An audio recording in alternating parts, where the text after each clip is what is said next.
Hey guys, and welcome to another episode of the TOLO Podcast. I'm Lindsay, this is my husband Tim, and as you can see, if you are new here, we are in our car. You can see the car seat in the back. This is real life, this is raw, authentic conversations coming to you from our car, the place where we tend to have the most impactful conversations between the two of us. And honestly, we have already started before we pressed record this morning. And so it is always a joy to be able to sit here and have conversations with each other, but really with you guys as well. So thank you for being here. And I'm just going to jump right in because last week we've been going through TOLO. Obviously, it is our names put together. We always went to the TOLO dance, which I guess in the South is actually the Sadie Hawkins dance. But anyway, there's some just like fun little things in that name for us. But we really felt like the Lord put on our heart what each letter meant. And so last week we went through truth. That was T. And today we're going to go through the O, that is obedience. So today's topic and conversation is going to be a fun one. That's what I'm going to say. Or a hurtful one. Or a hurtful one. No. Obviously, God has an amazing way of showing up and showing out. I know for me, and if you know me personally, you probably know this, that like I always feel like God shows up in whatever I'm about to like speak on here, or when we speak to our young adults, it's like the Lord already has shown up to prepare that whatever you're going to speak actually comes from your heart. And as we're learning with Pastor Shane on a preaching level, like that is so good, because then you're coming from a place of knowing exactly what you're going to bring to people, and that your words are going to have weight. So today's topic is going to be a little bit hard.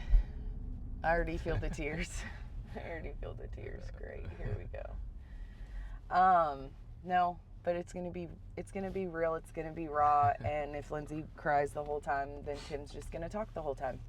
Well, people know me. I'm not much of a talker. Great. Nah, just kidding. That means I have to talk the whole time? Yep. Okay. No, obedience. I think obedience, we get obedience twisted. I'm going to ease my way into this, because if not, I'm going to cry. I think we get obedience twisted. I'm going to use the mom side of angle of this. Okay. Because I think as a parent, some of you who are watching are probably not parents, so you're a child. Well, no, like they're children, not because they're not a parent. We've all been children at one time. Yes. I get it. I think when we hear this, and I say this to our kids, like, be obedient, don't be disobedient. Or like when I'm disciplining them, it's like, you're being disobedient. So I think if we can go after that first would be a good ease-in for Lindsay this morning. Because I think what we think obedience is do what I say? Yep. Okay. I do. And then I think we think that disobedience brings discipline, which that's a whole, we could preach on that on its own. Like, no, it's really just correcting you to continue to walk into your fullness and wholeness. And that's what I'm really trying to hone in with our kids right now, is like, I don't want to just make them be obedient because they're a robot and I said so. But I also have to find that fine line of like, but I need you to trust me of why I'm doing and saying what I'm asking of you. But then not just disciplining and having discipline be, oh, it's because you're disobedient, and so now I'm going to discipline you. That then seems like this harsh, it doesn't feel like correction in like a loving way. I don't know. That's where I'm going to start. Okay. And then you can fill the gap. Poor Tim. Poor Tim. Well, yeah, I think the Lord has been showing me in this season. He began to speak to me and show me what is the evidence of hearing? Yeah. We were sitting in a staff meeting that was by far my favorite up until this point of exactly what you're saying. Let's get raw, let's get real, let's get vulnerable to the point of calling us into greater. Yeah. Through, what if you're really kind of immature and weak, it could seem harsh and could seem mean, but what are you actually hearing? Yeah. And so God began to just speak to me in that meeting of what is the evidence of hearing. And I think like most people, right, we don't really have an answer other than like, well, if you're talking to me, I'm listening to you, I'm trying to maybe kind of digest and understand what you're saying. So we think of it on a very just kind of surface level of like, well, what are you saying? Are you asking me to do something? Are you asking a question? Right. Whatever it may be. Trying to engage. And what God began to show me is that the evidence of hearing is right response. And so when we look at creation and God began to speak to things, it was in a way obedient to his word. Yeah. It responded correctly to his power, his authority, his order that he really intended it for. So it didn't have the ability to think a different way. Yeah. It knew that this is the word and this is what I'm standing on. This is where I'm actually going and I'm responding to. Because in his word is the wholeness and fullness that there is. It's the source of life in itself. Yeah. And so like whether you're talking on a parent to child level, right? Like we get so frustrated because of behavior and yet there's no depth of relationship. Right. What are you actually speaking? Are you speaking to them in the responsibility that you carry as a parent to help create their identity, or are you just trying to fix what they're doing wrong? Right.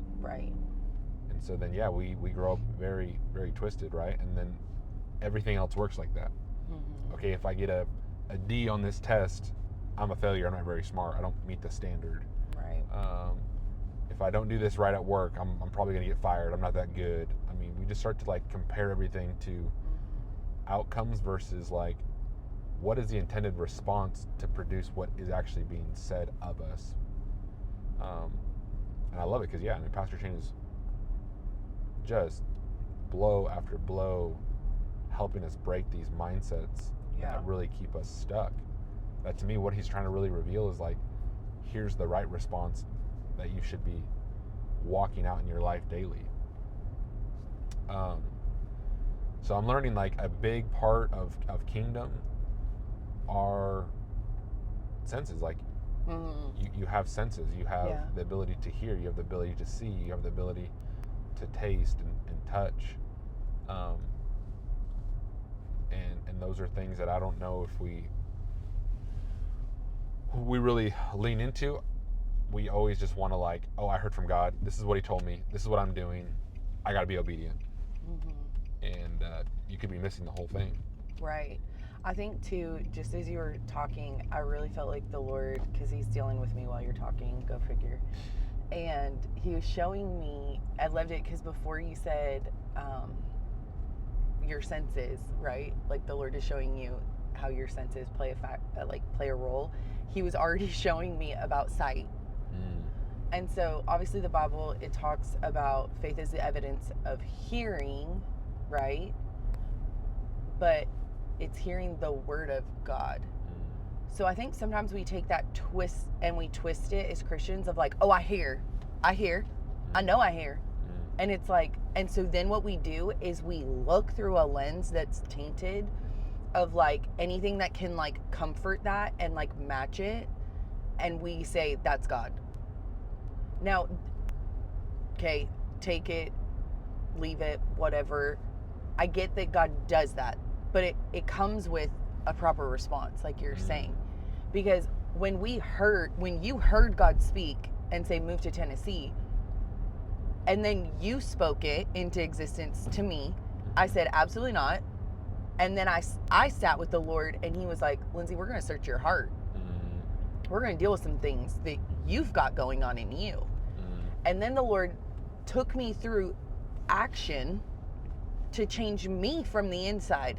So really the Lord was saying, regardless of what your husband brought, can you sit with me and know who I am first? And then can I reveal things in you that then can I reveal things about your husband to you?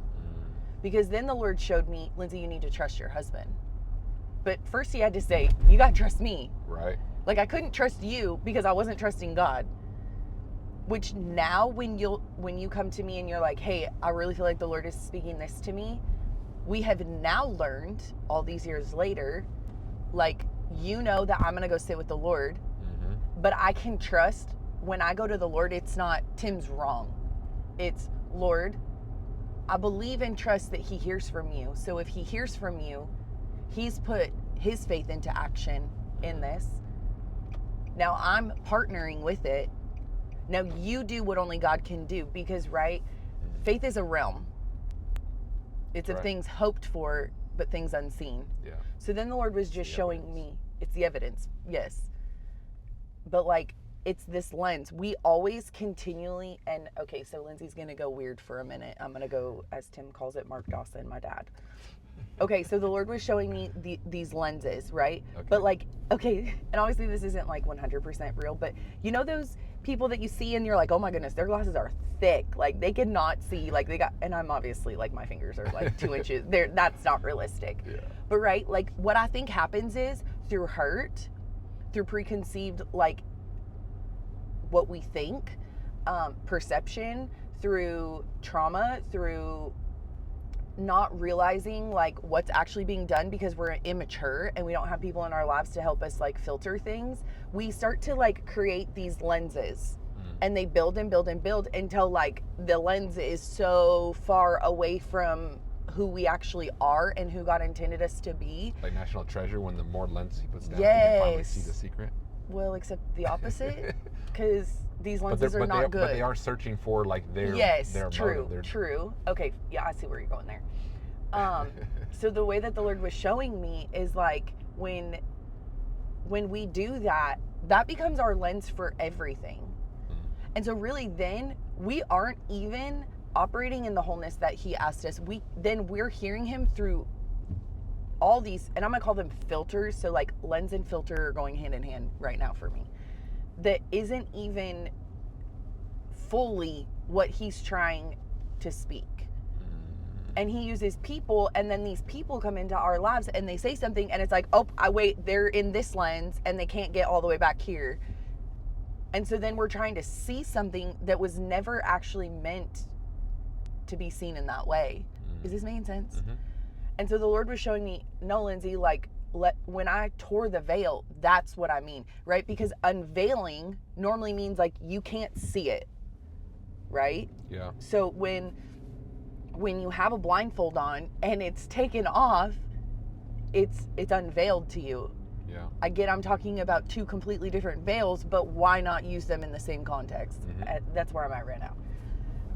And so the Lord was just showing me, no, when I talk about like ripping the veil, and like it's literally like, no, peeling back all of this to get back to your natural sight, into your natural being of wholeness, so that I can speak and show you what you're missing and what you're not seeing. Yep.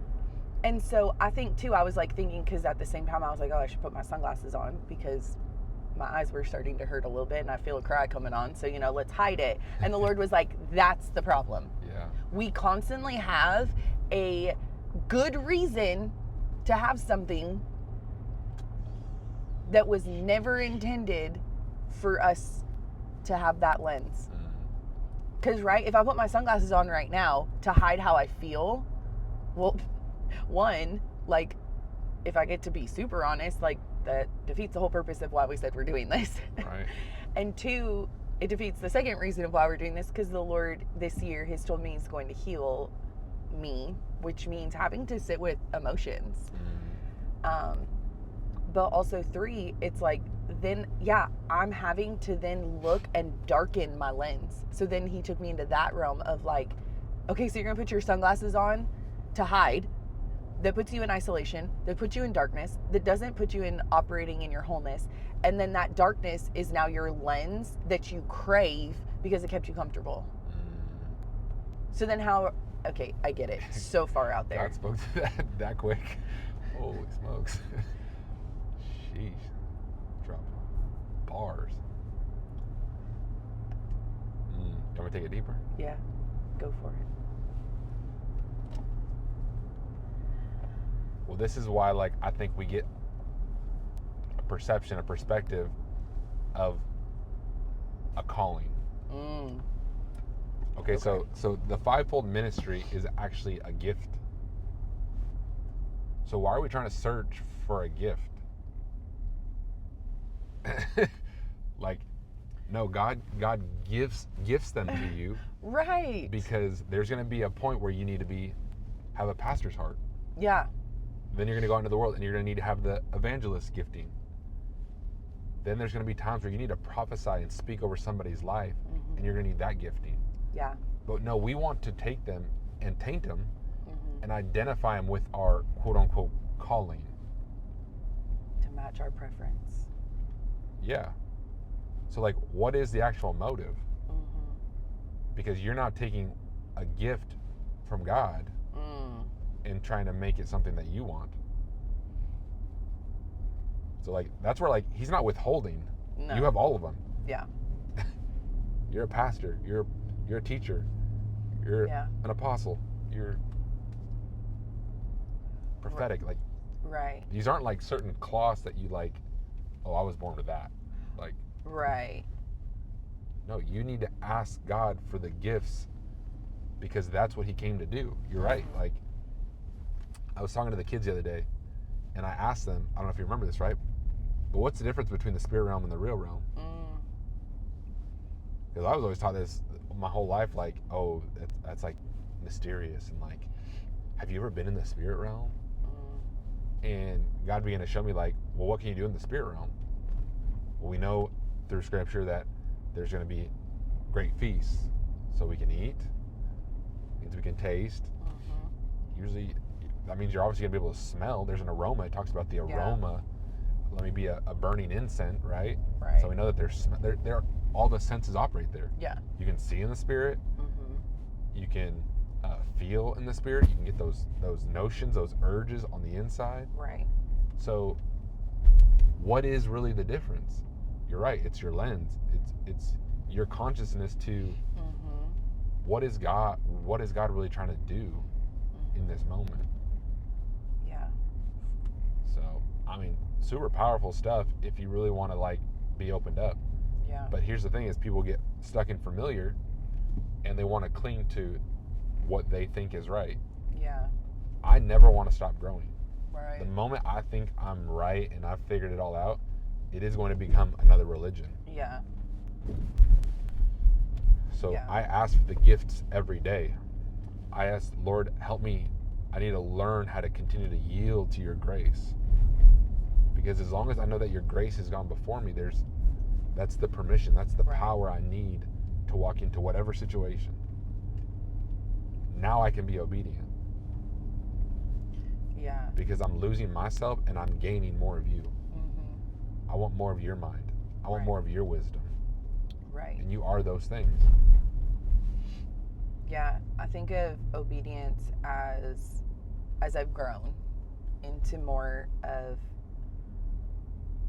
At first, my obedience lens was like, oh, you just do exactly what you're supposed to do, and stay out of trouble, and you're obedient. It's like a dog. Like, oh, it's a good dog because it's so obedient. It does all the commands. But why? It's because, like, as the older, more advanced person, what the consequence is if you do that. Right.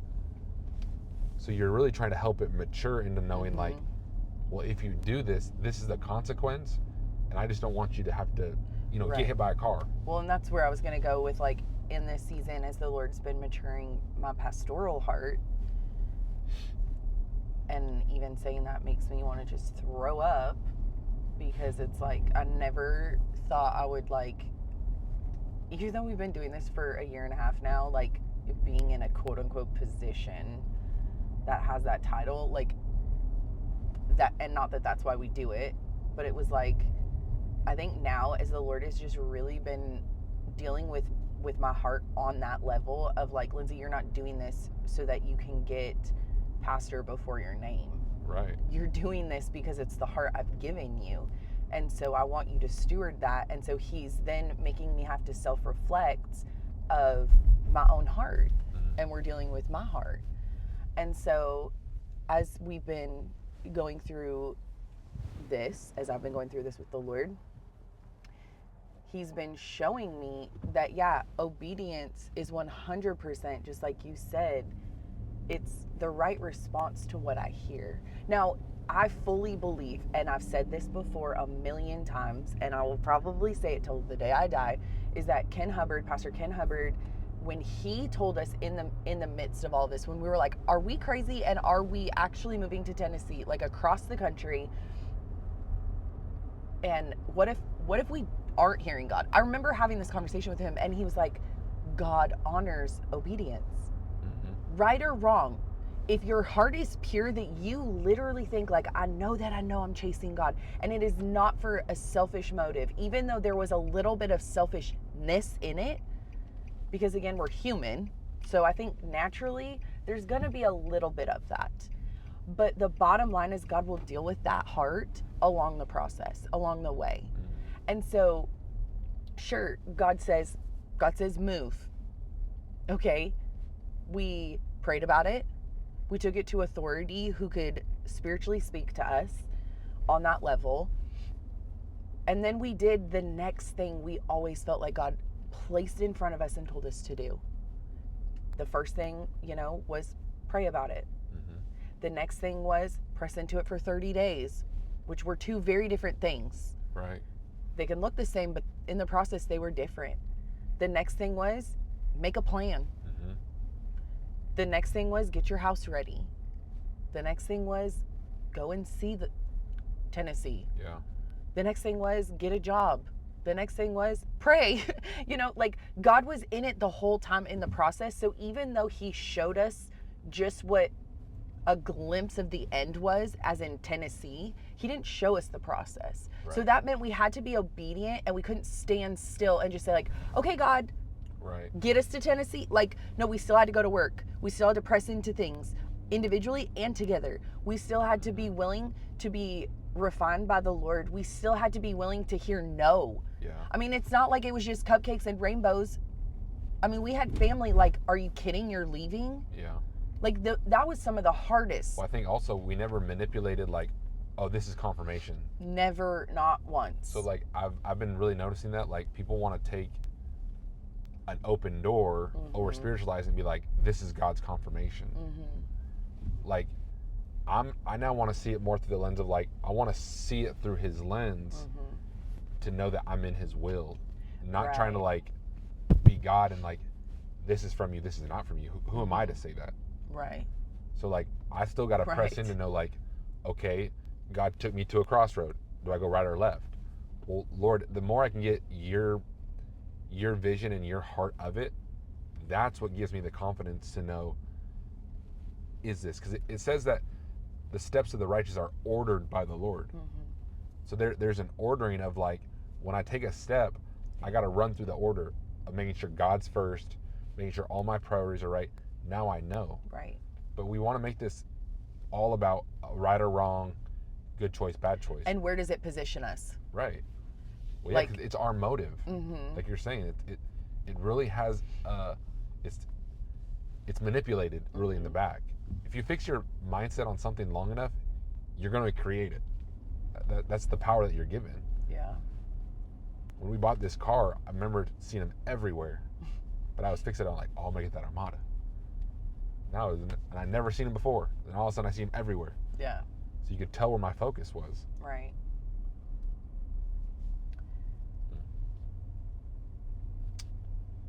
Yeah, I think too, like, with obedience, when you're just talking, the Lord was showing me, like, we always took him with us. And it was never a moment of, like, God, you left. Right. or like, yeah, it being right or wrong. It was like, God honors obedience. And if I believe that he walks with me, then even if I choose the quote unquote harder, let's change it to harder way, he's still with me and he's still God. Well, I feel like that's more affirming. I mean, I know more people get scared, but I think that's more, I've learned that that's actually more affirming. Right. Because I actually think like the enemy wants to give it such like easy. Mm-hmm. Like when things start to happen and it's almost like too good to be true, I've kind of learned like, I really got to press into this. Mm-hmm. And not to say that God doesn't want to bless. That's not what I'm saying. No. I'm just saying like, the more I can be on like, God, you're always testing my character. Mm-hmm. So I want to make sure that my heart is in a good place where I can steward this well. Am I taking care of all the little things behind it? Or am I just looking for the elevation of what I think I want? Right. Well, because here's the other thing that Pastor's been talking about that I've just been, before he even talked about it, the Lord was showing me this in our life, is stewarding what's in your hands. Right. And it's like, sure, I can tell you what I believe very confidently that the Lord has shown me in my life and in Lindsay's calling and in what you're going to do for the kingdom. Like I can tell you the dreams that I've dreamed, what I feel like are the visions that I have seen. But here's the other thing is I'm never alone. He puts people in that realm with me. Mm-hmm. But also I know in this moment, I'm not ready for that. So I know that there's ordered obedience that's coming. There's ordered refining that's coming. There's ordered relationships that's coming that will build to whatever God wants to have come forth. Right. Because God has put something inside of all of us that this world needs, that this earth needs, or else we wouldn't be here. So like, let's just dismantle the lie of like, we're just here existing on this planet till we go to heaven. No, you have a designed purpose and order to like, and I'm talking an order, like, no, this is what Lindsay's order is to be on this planet. Yeah. Like, no, these are the things that I am to accomplish on this planet. Yeah. When I die and I have to stand before him, this is Lindsay's belief, is like, he's going to be like, these are the things I asked of you. Yeah. Well, I love it because as you're saying that too, the people that he's going to give you are not going to be the people that you think. No. So when I think of like John and Peter, those cannot be two of the most opposite people apostolically as disciples running together all through Acts. Right. Like in Acts 3, they're still going to temple and they see a man laying there, right? Like, yeah.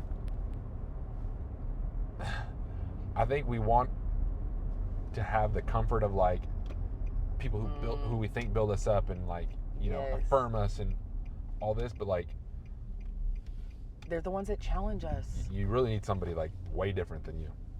Well, here's why. Somebody that's different than you fills your gaps. Yep.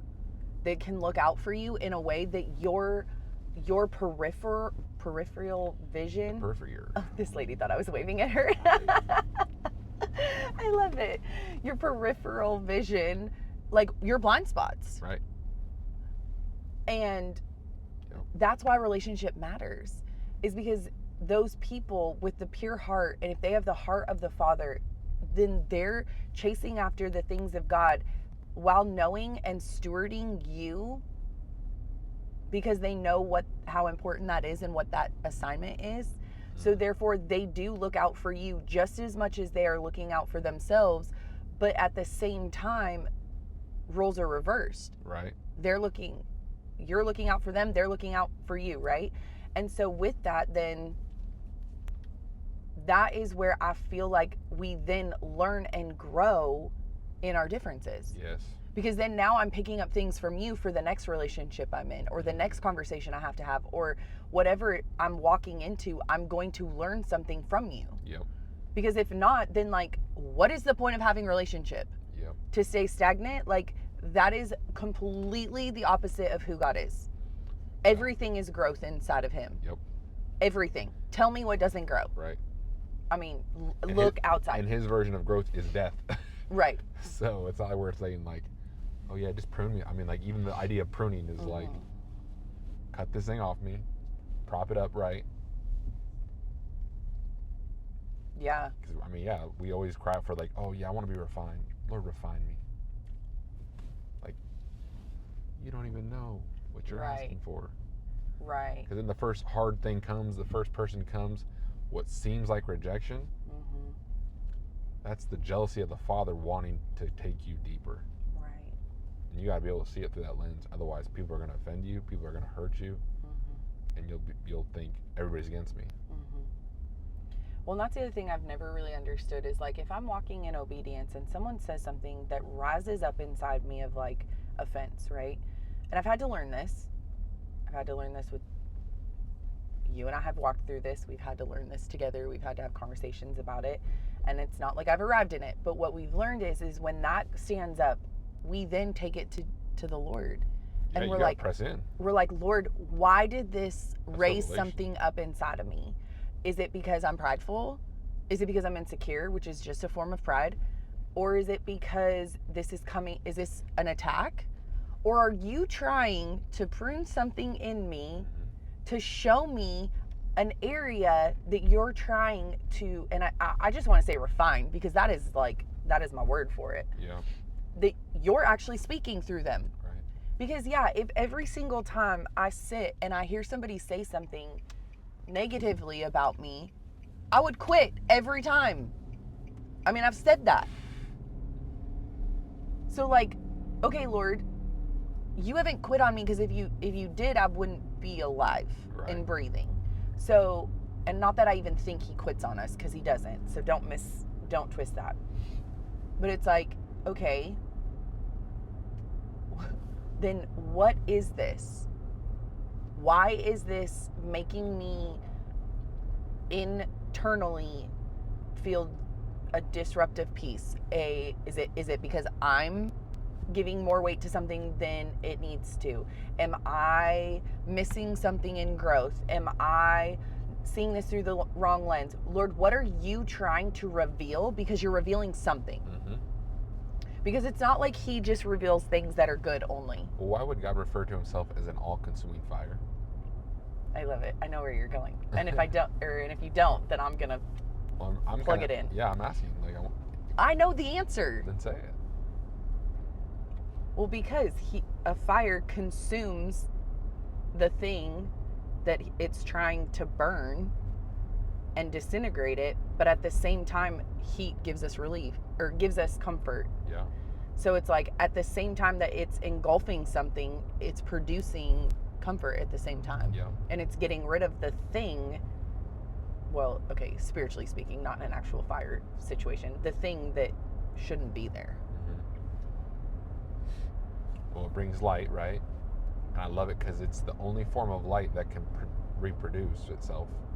You know, so like if I'm being consumed by his all-consuming fire, and he begins to melt away the things that aren't of me, begins to consume me, and I get so captivated by him, everywhere I go and I touch other things, I catch them on fire. I bring light with me, and I bring comfort to those around me through what seems to be like a very dangerous thing. I'm not going to just go touch fire. Right. Right, because you get burned. Right. So you really got to be willing to be like, if you're going to say, I want to be refined, if I want to be captivated by this all-consuming fire, right, it can't be surface level Christianity. It means that, yeah, you're asking to be burned. Right. You're asking to be touched in a deep way that is going to leave a scar. It's going to bring you to remembrance. Right. Knowing that, like, you know, he was good in that moment. He brought the ability for me to see right. I think about the sun. The sun is a burning ball of gas. I mean, it's fire in the sky. Right. But it's what allows us to see all day. Yeah. And think about it. I mean, because true Washingtonians, Pacific Northwesterners, whatever you want to say, right? PNW. And I mean, maybe people in Tennessee will understand. Not probably really, but it's like we go through winter, right? And everybody always says, like, in Washington, it's seasonal depression, like, is a real thing. And we could go into that. We're not going to, okay? Okay. Just wanted to clarify because I could feel the like you ready to go after it. We're not doing that today. But they long for the sun. And then when the sun is out, like Washingtonians, this PNW, like in the PNW, we're like all about it. We cannot wait for the middle of June, really the 4th of July. Everybody is like on a lake. It doesn't even matter the body of water. It could be a creek. And you are going to be at it because the sun is out. You want your skin to be so consumed by it. You are like feeling it. Most of the time in the wintertime, everyone's going to Arizona. Everyone's going to California because they're longing for the sun. Yeah. But it's a fire that can burn you. Right. Yet we long for it so deeply. Like, people, the Lord speaks everywhere, in everything. We don't have to over spiritualize it to make it fit our preference. Like, goodness gracious, He is amazing. So. And He withholds nothing from us. But He is going to protect us from things, especially ourselves. Because He knows that we will hurt ourselves more than someone else can hurt us. Oh, she's getting fired up now. The fact that I haven't cried yet is kind of shocking. Maybe this is good. But I think it's true. Like, it's true. We can put ourselves in positions and in places and under authority or in relationships. Like, I don't care. You name what you want. And it can be detrimental to us, what the people do to us. But let's be real. Our thought life, our lens pattern, everything like that will literally crush us. Yeah. I have lived that the last 4 days. Yeah. Even sitting and knowing what I'm speaking right now. Yeah. I know what it's like to be crushed, not even by the act that was done. I have made it so big in my own mind that internally it has just messed with me. Yeah. You're in hell. Literally. Like literally. Everybody's afraid to get there, and you can already be And there. we make it. We literally make it internally. So God is like, no, that is why I'm trying to protect you internally. That's why I put Holy Spirit inside of you, is because really it is an internal battle. Right. Because your filter is wrong. Your lens is wrong. Mm-hmm. It is what you allow to come in that is wrong. That's right. The more things we put in front of our eyes, the darker it is when it actually gets to our eyes. That's why when all of those things are gone and you can see the light, it's like it purifies it instantly. It brings it to light immediately. One of my favorite preachers says, you're going to get burned either way. What fire do you want? No, but seriously, good Lord. You want wow. you want the conscious eternal torment one, or you want the one that's going to produce the comfort? It's going to change your perspective, and that can be uncomfortable, but just think, once you see through His lens, it's going to bring so much life. It's going to bring so much breakthrough. Right. Or you can sit there in hell and burn. Right. Within your own thoughts, within your own preference, within your own I mean, it's how we speak to ourselves, right? Like, I can say over and over again, oh, I'm okay, but internally, I know that I'm not okay. Absolutely. Or vice versa, you know, like, well, no, I guess if you were saying I'm really crappy, then you probably really are. I don't know. But I think it's whatever you're, like, pressing into to, like, want to, again, manipulate to, like, give you that temporary, like, comfort. Because, I could be like, oh, yeah, I feel so crap, to try and get you to, like, what makes me feel better. Like, either way, I'm going to have to confront it and know, like, well, why am I feeling that way? Right. I think obedience comes down to walking with the Lord, having people in your life relationally who don't just affirm it, but yet walk with you through confirmation with the Lord. But if the Lord is not the center, and I'm talking about purely, I'm not talking about manipulated God. I'm talking about, not that we can manipulate God, but we can manipulate using God to people outwardly. Does that make sense? Yeah. But when we walk in obedience confidently that, like, no, God, I know you're asking me to do this, and most of the time it's going to come with opposition. Right. It's going to come with self-reflection, something you're going to have to change inside of you. But then you bring it to a spiritual mentor or authority, a pastor, like someone in your life relationally that can like press in with you and give you keys of things to see, and maybe even sometimes warnings of like, yeah, if this is put in your hands, do you know the cost? Do you know the weight? Because I'm kind of done with this whole, oh yeah, I know what it costs. Yet then they literally do the opposite. They don't know what the cost is. Do you really know what comes with it? Do you know the hurt? Do you know what could be torment that you have to literally take to the Father and be like, I can't deal with this. Because if I keep consuming myself with this, I'm going to quit. And then the Lord being like, leave it at my feet. And then now let's work on how we maneuver this next time. How we grow in this next time. Because there's always going to be a next time. Because God's going to always test because he has to test our character to perfect our character. Because if there was no testing, then there's no growth. Because then we have nothing to like go off of. And so I think too, just having this lens of like, there are certain things that we're going to have to wait for to come into the fullness. But there's also things that God's going to accelerate. And sure, it's not going to be as big and glamorous and like, Instagram perfect, but it's going to be, if we give it the right attention and weight, it might be a smaller thing God's asking us to steward, but it's going to be just as big if we steward that well. Because God is just trying to test us. Can you do this? Can you do this now because I've asked you to, knowing that this is what I'm calling you to later? Why do we make it a numbers thing? Why do we make it a what kind of stage thing? Why, like, I'm not actually, I mean, I guess if you want to answer that, you can, but. Well, that's what I was going to think. It's like,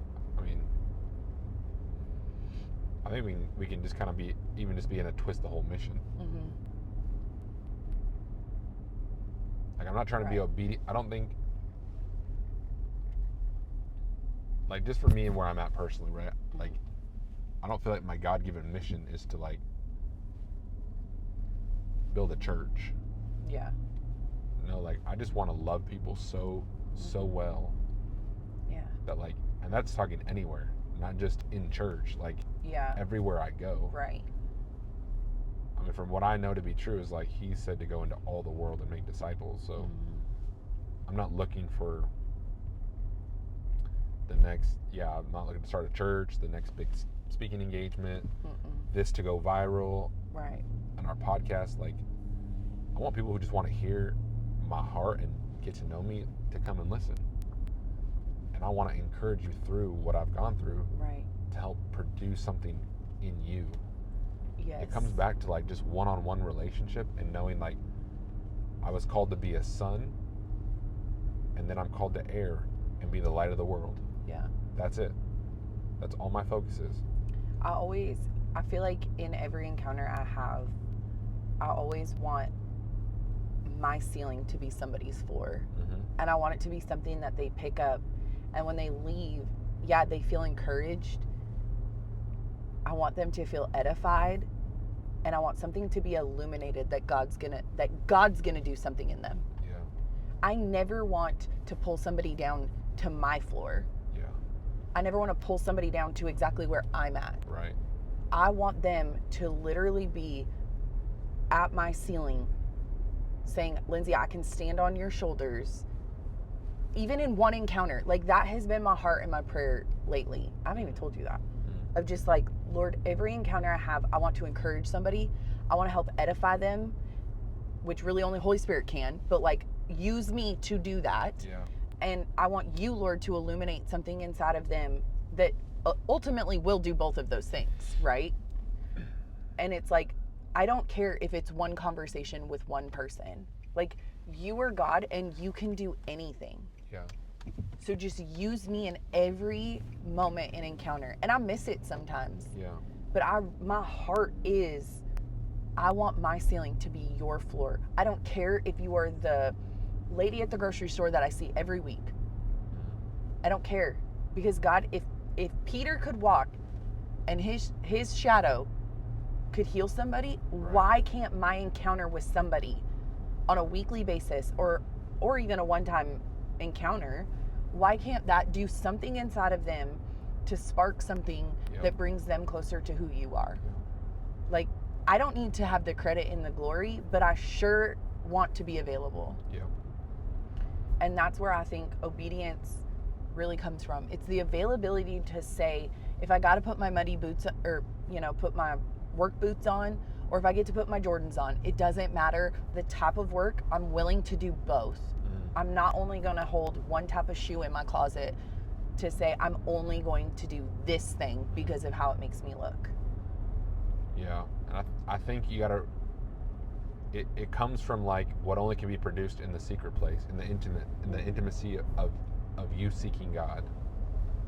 I love it because I know, like they're about to celebrate 120 years of Azusa Street. Yeah. And it's kind of like got me interested, because like obviously I wasn't alive during that time, but like it's a huge movement of our faith. And I think we should learn these stuff. Same thing with the first Great Awakening. But if you always go back, like he wasn't working to like throw a street revival like it happened. Right. We were watching like some documentary stuff, and it said no, like he would pray so long and so much that the whole ground around him would be saturated in tears. Yeah. Like, I mean, I just think like majority of the prayer lives today are about us and God help me do this and God open the door for the, like, we're not just like seeking him with all that is within us and then just watching what he can do with that pureness. Right. Because to me, he didn't have any motive or agenda to like do what actually happened. Right. Only great moves of God come from like a true surrender of like just years of pressing in the quiet place. Right. But everybody thinks they've done that. Oh, I've prayed to God. I know what he said to me. And it's like, well, he didn't give that man like, all right, here's the next things you're gonna do. It just boom happened. Right. It's so suddenly moment, and suddenly it came like a rushing, wind. Like they weren't planning for action, but they were in that room praying. And I think every day they would wake up and be like, was that it? I don't know, we're gonna do it again tomorrow. And they'd come in and pray. Do you think that was it? I don't know, that was pretty awesome, but let's come back tomorrow. Yeah. And every day they got a little bit more invigorated with the Holy Spirit and learning it in a new way. That's to me what produced Pentecost. Not them getting in a room with a bunch of people they knew and liked and trying to be like, how do we get this amazing move of God to happen? Right. No, it was the pureness of like, we're just gonna pray until God moves. Like, that's what I want to do. Like that is my heart, is just knowing like God has been refining me in those moments and nobody needs to know. We sang a song the other night, right? You don't know the cost of my oil. You don't know all the late nights. You don't know the tears that I've cried. And I don't do it to manipulate to get something from God, but like that is producing something in me. He's a cultivator, so he's cultivating me. He's working things in and out of me just in that alone time. Just in that time where I'm just like, take everything. All I want is more of you. I'm called to have a relationship with you. Right. And when you know I'm ready, I don't even have to think of asking people for stuff. You just begin to boom, move, suddenly moments, but God moments. So. That's good. Good place to end. Yes, that's a great place to end. I hope you guys were encouraged. I really hope that the Lord spoke to you. We never want this space to be Tim and Lindsay's voice in your life. We want it to be the Lord's. We just also want to be obedient to what the Lord has put inside of us and what he's growing us in, and really giving what we've never had until just in the recent, let's be honest, probably last year of our life, really purely in the last year of our life. Having people to even just partner alongside us and pray with us and pray into things with us and speak life into us and help protect the things that God has placed in us, but also help just protect us in this world that we live in that can be hard. Help protect our mind, encourage us to peace. So we really hope that this has encouraged you. That's always our prayer every week when we come here. And yeah, so we're just being obedient, and I hope that that is what you just have grasped today, is that obedience isn't perfection. Obedience isn't going to be the same as it was the last time. It's going to look different every single time, and sometimes it is pressing into something that is so uncomfortable and outside of yourself, but watch what God does with it.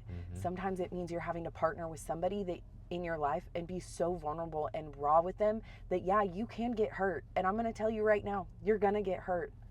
But do not let that hold you back from the things that God has put inside of you. Chase after the things that God has. He's going to walk with you. Do not leave him at the last place. Continually have him going with you, and he will honor your obedience. Don't think of it as right and wrong. Think of it as, God, you are walking in step with me. You have placed good relationships in my life. Pastor Shane just told me this the other day. Even Jesus chose a Judas. I think we hear that all the time, and we just kind of, oh no, he had a John, he had a Peter. But no, he chose a Judas. He knew he was going to get hurt. And even in that, if we believe that Jesus is the perfect representation of how we're supposed to live on this earth, just know that you may choose somebody that's going to hurt you deeply. And I'm going to tell you right now, it's going to hurt. It's going to bring tears. It's going to bring torment. But it doesn't have to stay that way. Allow the Father to hold you and say, now we regroup.